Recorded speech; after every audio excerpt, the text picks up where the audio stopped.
Good morning, Miss Nympha. Good morning, ma'am. Okay, Miss Nympha, can you tell me about yourself? Yes, ma'am. My name is Nimpa Sanchez, 32 years old, from Aguilar, Pangasinan. I have one kid, 4 years old, this coming February 27. Okay, I have few questions for you to answer, so let's start. Why do you want to work as a maid? For my baby future and my family, Why you choose Malaysia when there is a lot of other country? because I want to experience that, to go to other country. How are you qualified for this job?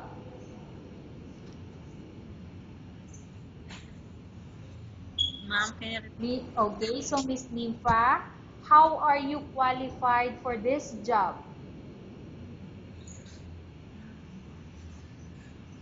I What type of person are you? What are your qualification? Why is it you are qualified for this job? because I'm working. I have work experience already. Okay, may I know what is your education level is? Only high school graduate. What was your recent working experience? Ma'am, What is your recent working experience or what was your working experience before? and factory working. Okay. Have you worked abroad before? Yes, ma'am. Can you please tell the place and how many years and months you worked for? Saudi Arabia, and Okay. 1 year and 5. Pardon again, Miss Nympha. 1 year and 5 months in Saudi Arabia, ma'am. 1 year and 5 months. Do you have experience of taking care of baby? Yes, ma'am. And whose baby you are taking care of? My baby. Okay. What about elder or older people? Do you have the experience? Yes, ma'am. You have experience at taking care an elder or older people? I don't have experience, ma'am. But are you willing to take care? Yes, ma'am. Do you have any other special skills? Yes, ma'am. Can you tell me what are those special skills do you have? Cooking, washing, cleaning. Are you willing to learn new skills? Yes, ma'am. Are you willing to work with a family where the mother-in-law or any relatives stay together? Currently, are you still working now? No, ma'am. In the house only. Okay, so you are a housewife. Yes, ma'am. I know what I mean is that since you don't have a husband, right? So you're just only staying in the house. Yes, ma'am. Do you know how to cook? Yes, ma'am. What sort of food can you cook?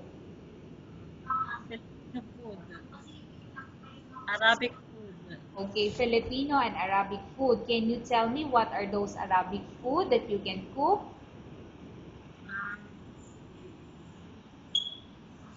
um, soup, Okay, so aside salad, from that, what else? salad, Salad. Okay. What about Filipino food that you can cook? Filipino food that you can cook. pinakbet, adobo, sinigang. Are you aware that you will have to do washing, cleaning, ironing, and cooking? Yes, ma'am.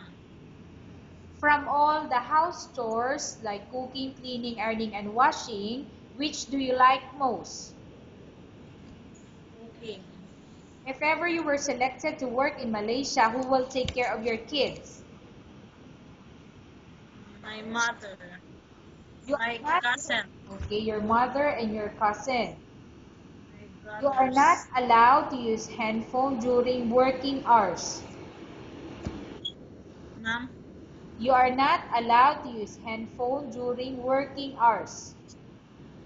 Sophie, ma'am. You are only allowed to use handphone after you finish all the works and when going to bed. Yes, ma'am. You are strictly needed to surrender the handphone to your employer in the morning, and your employer will return back to you once you're going to bed. Yes, ma'am. If ever your employer finds out that you're abusing your handphone and it's affected your work performance, your employer will confiscate your handphone and you're not allowed to hold it anymore. Instead, your employer will allow you to call to your family 3 times in a month. You're only allowed to bring normal phone and you're not allowed to bring smartphone. Are you agreed for the terms and conditions? Yes, ma'am. Are you agreed to the rules and regulation for the handphone? Yes, ma'am. How many years is the contract as you agreed and understand? 2 years, ma'am. Can you describe for me your ethics or your attitude?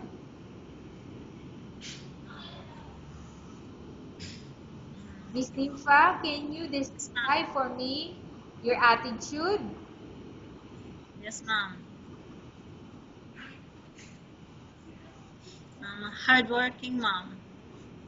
How can you assure to us that you will work hard in Malaysia? Ma'am, How can you assure to us that you will work hard in Malaysia?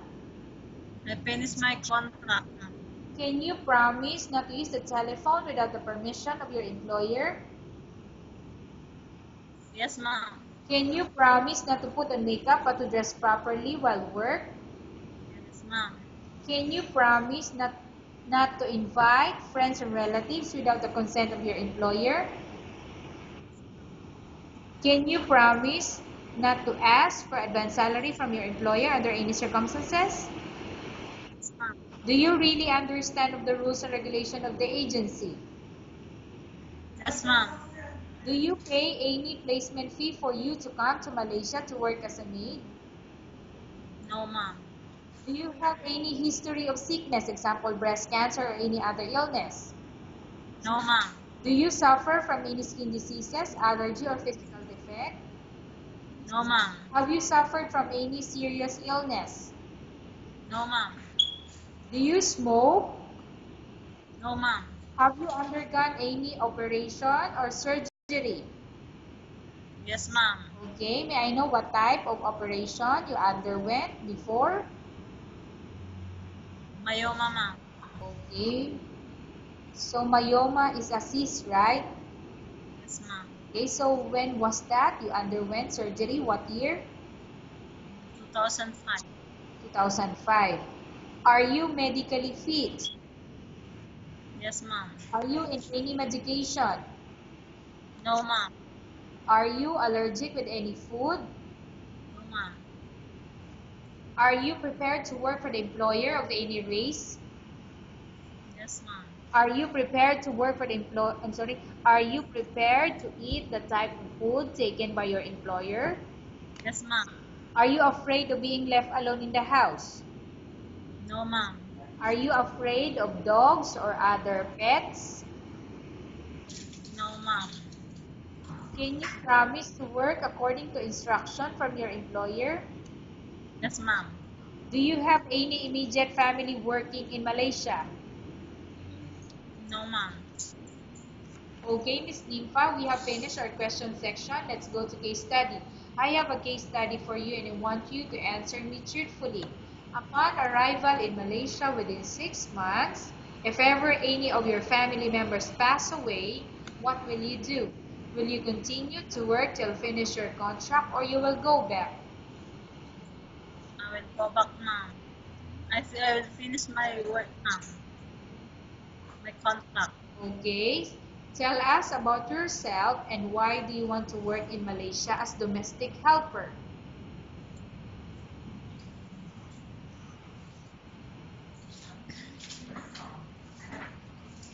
I'm hardworking.